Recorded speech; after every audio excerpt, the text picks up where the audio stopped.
Hello and welcome into the Knicks-Verse. My name is George, and if this is your first time here, or you've been here before and haven't subscribed yet, please do so, and please give the thumbs up and drop your comments.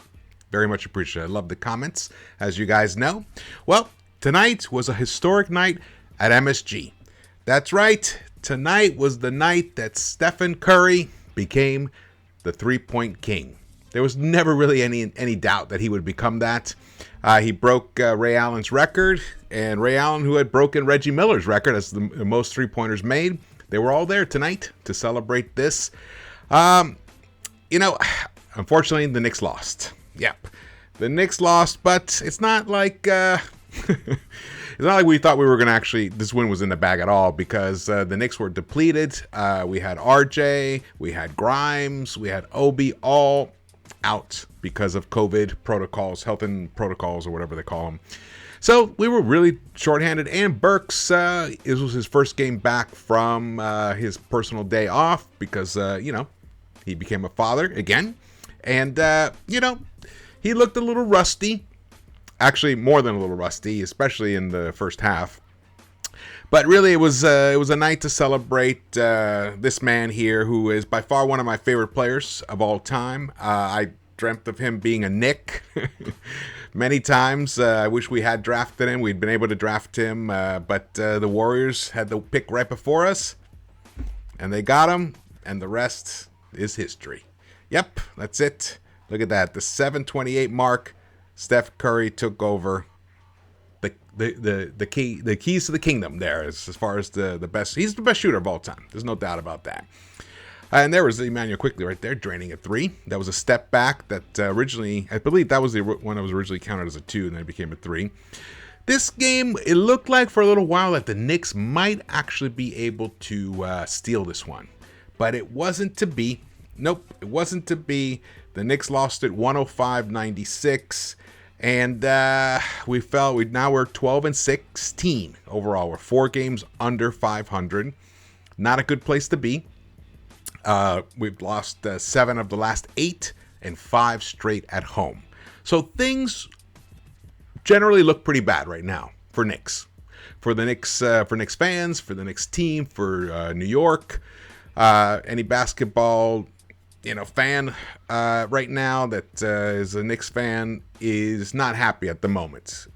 But there are little glimmers of hope, and I'm going to go through them, going to recap them. Right now, here we are. We're still in the second quarter. It was right there. The Knicks even had tied it in the third quarter after starting off really cold, and we tied it at 59-59 with like 4 something left in the third quarter. But that was pretty much it. Then it kind of staggered around a little bit, and just were never ever able to make it a game in the fourth quarter. Unfortunately, the Warriors just kept building a little bit of a lead, and they ended up pulling away towards the end. Just not able to close out. Weren't able to close out the first half that well, and either the third quarter and then the end of the game. Our late quarter execution is still a big problem. And there's many reasons. Because that's the one that was the step back that originally counted as a 2, and then they counted as 3. But big news is Deuce got into the game. And look, boom, his first attempt, drained the 3. I'll get into that too as well. But right now, what I want to focus on is Julius Randle. Julius Randle woke up in the third quarter. Julius Randle accounted for 10 of the first 11 points for the Knicks in the third quarter. In the first 8 minutes of the third quarter, he scored 10 of the first 11. The only other bucket was a one free throw by Nerlens. So this is a good sign. This is a good sign. Oftentimes, Julius looks like he's like battling a migraine. He's got that kind of like squinty eye, like walking around like that. Well, that started alleviating itself in the second half. He woke up, he scored 25 points in the second half, got 31 total overall, hit 5 of 6 3-pointers in the second half, 7 of 12 overall field goals. And even more importantly, actually, in some ways than that great three-point shooting was he hit all 6 of his free throw attempts in the second half. So it's possible. It's possible that this could be the beginning of Julius figuring out his new way of playing, his new way of impacting the game. Because, he was going up against the number 1 rated defense in the NBA. So it's not like, he was going up against, schlubs and he scored 25 points. No, Draymond was covering him most of the night. So this is something for us to really have some tempered excitement, if there is such a thing. That's like the one hand in the freezer, one hand on the stove kind of thing. But I'm going to take this as a positive thing, along with the results that Knox gave us and that Deuce gave us. There are some positives percolating here and there, especially without RJ around, without Grimes around, and without Obi around, who are our big energy guys, Obi. So, guys, I think we have the Rockets on Thursday. So the telltale sign will be if Julius can carry this momentum of the positive effort that he put in that second half and roll that into the Houston game, then we might be hopefully reigniting that fire within Julius that he had last season. Which, look, there is nothing for the Knicks in terms of prosperity this season without Julius returning to the Julius of last season. I will even take, like I've said before, somewhere in between what he has been this season and what he was last season. So let's say 22.5 points per game, Julius. 22 and 10, but with higher efficiency and maybe hitting 38, 39% of his three-pointers. I mean, he's capable. His three-point shot looked nice today. It wasn't one of those that rattled in, that could rattle. No, they were some clean makes that, boom, there's one of them right there. And under pressure sometimes. So here we were. There were 9 points down, and I think this is the bucket that that ended the game right there for us. Yeah. But look at this. Look at these moves. Look at that little step back. Come on. How is that not a good thing? Come on, guys. We have to. This is a big positive. We were going up against the second best team in the NBA at the moment, and we were able to pull out a pretty monumental win. So I would say, let's have our fingers crossed. And let's hope that Julius Randle can turn this season around for himself and for us and for the Knicks themselves, because the whole team can feed off his productivity. We need it. There's just no other way around it, man. There's just no other way around it. And there he is, Steph Curry. Congratulations to you, brother. Congratulations, man. Man, and great guy. Tremendous player. Man. If that was orange and blue, woo. Whew. All right, well, here's the game flow. You can see what I was talking about in the third quarter. We kind of came back. We tied it. I think we even had a little teeny bit of a lead.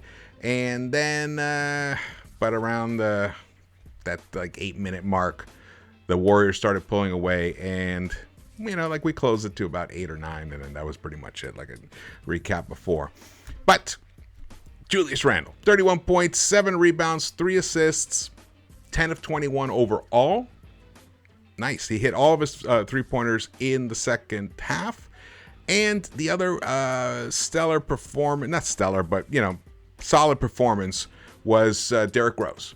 Played 34 minutes, started once again at point guard, gave us 15 points, hit 3 of 4 of his three-pointers.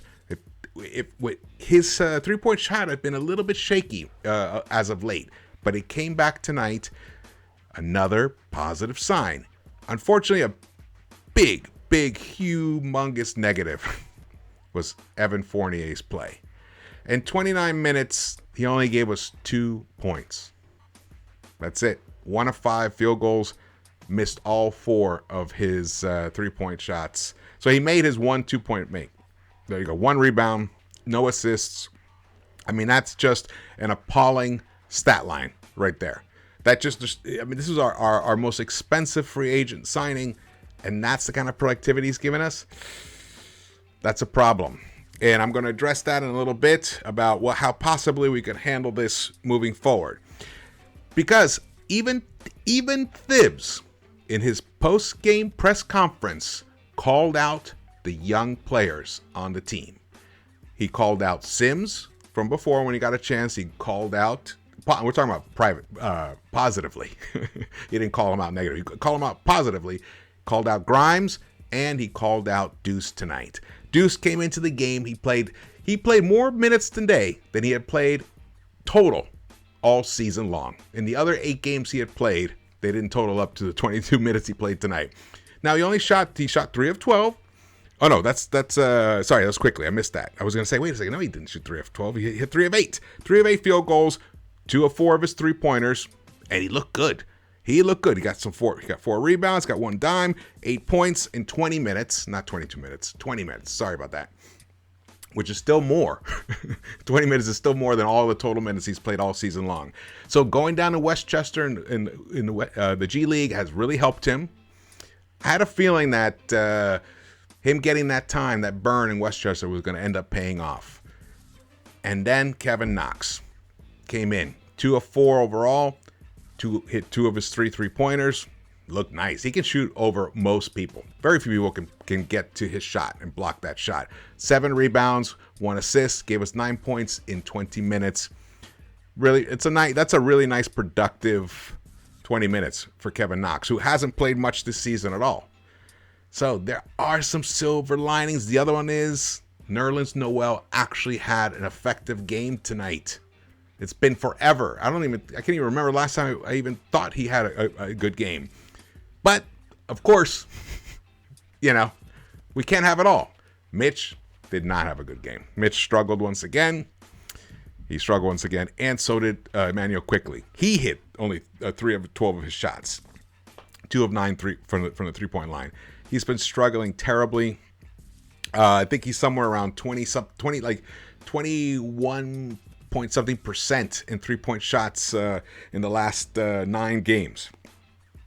That's pretty dismal. We need him to start hitting his 3-point shot. Now, I'm not that worried about it. I know it will come, but he's struggling right now, and the team is struggling. That's why we've lost. It's one of the reasons why we have lost 7 of the last 8. No one has really stepped up during this period of time consistently.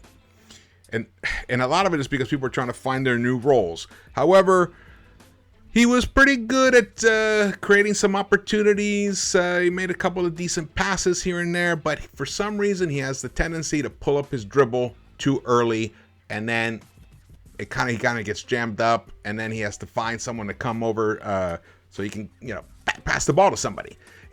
Basically the play just stopped, grounds to a halt when he pulls up his dribble. I don't know why he does it continuously. It's something he's got to keep working on. Keep dribbling. Keep dribbling. You see, Derrick Rose never pulls up his dribble, and when he does, he has an idea, he has a plan. IQ, you got to get a plan when you pull up your dribble, or else, you're stranded, and then you get doubled, and they trap you, and then it can turn into turnovers, or just eats away at the clock and it turns into a bad possession. So that's something they got to work on. You got to work on. The Knicks put up 42 3-point attempts. That's good. Hit 38.1%. 16 of 42. I like that. But the 2-point, look at the field goal percentage overall, 36.1%. They shot worse below the arc than they did above the arc tonight. And we got crushed in the rebounding, which I will get to that in a second here. Here we look at the plus minus. I want you guys to note that Deuce McBride was the only plus player on the Knicks tonight with a +4. And the only other one who wasn't a minus player was Knox with a 0. So this brings me, well, let me keep going here. You see the Warriors here? Look at that. Steph, 22 points. Nice balanced scoring.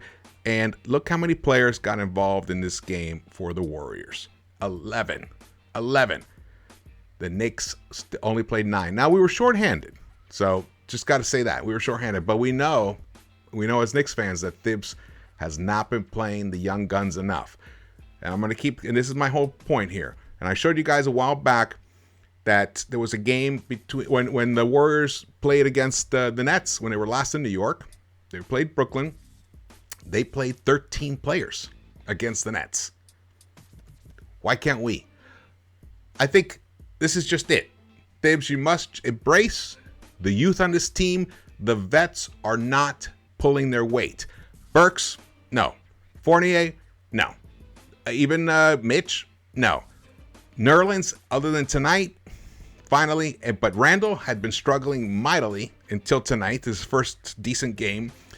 Luckily, RJ was starting to come out of his, his slump, and he actually is starting. He did actually break out of his slump, but unfortunately, COVID shelved him, which sucks. And Obi has he's been a major bright spot on this team most of the whole season, and his defense has reached a level of competency that he deserves more and more floor time. We got to just do it. We have to embrace the youth on this team. It is going to help us turn the season around. I just don't even see how you can make any other argument. I just don't see it. It's right there. It's right there. All right, let me go show you guys something else here. Here we go. So we got crushed rebounding, 49-35. Look at the assists. Look at that. 28-18. 28 assists for the Golden State Warriors. And they did not even arrive in New York till 1 p.m. East Coast time today. That's right. And they played last night in Indiana. But somehow they can keep moving the ball around. They can keep finding the open guy. And look at for once, we committed less turnovers than our opponent. But the points off turnovers were pretty much even, so that was a wash. They got more points in the paint than us, 38-24. Oh, man, that's a bummer. That really annoys me so much. Oh, man. But Deuce McBride. All right, this is it. We have to, like I was saying before, we have to embrace the youth on this team. We have to, once we are fully healthy again, RJ returns, Obi returns, and Grimes as well. I think we have to start distributing the minutes differently. If Burks doesn't have it, Burks shouldn't get 35 minutes. No, Burks doesn't have it, he gets 24 minutes. And give those minutes to Grimes, give some of those minutes to McBride. Rose has to go into the starting lineup, stay in the starting lineup, because he's in it now. He has to stay in the starting lineup. If you want to keep Burks on the floor, then put Fournier with the second unit. So you start Rose, and we mentioned this before, Rose, RJ, Burks, Julius, and then if you want to start Nerlens, fine. If you want to start Mitch, that's fine. I think Mitch will eventually get out of this funk when he gets himself into better conditioning, better shape, but that can only come with game time, with floor time. I have hopes that he will break out of it. I mean, I have high hopes that he will. The whole thing with Kemba, you might want to look at using Kemba in like what do they call it? Like turbo minutes. Give him like 7 minutes where you can just go in and just light it up, score, because he's still an electrifying scorer. He's still an excellent three-point shooter. He's averaging, I think, 41% from the three-point line still for the season. So utilize it. Utilize all the tools and elements that you have, because we are not going to win consistently just relying on the vets and the rotation that we have right now, because we already have 28 games to prove that point. Look where we are. 4 games under 500. Lost 5 straight at home. Dropped 7 of last 8.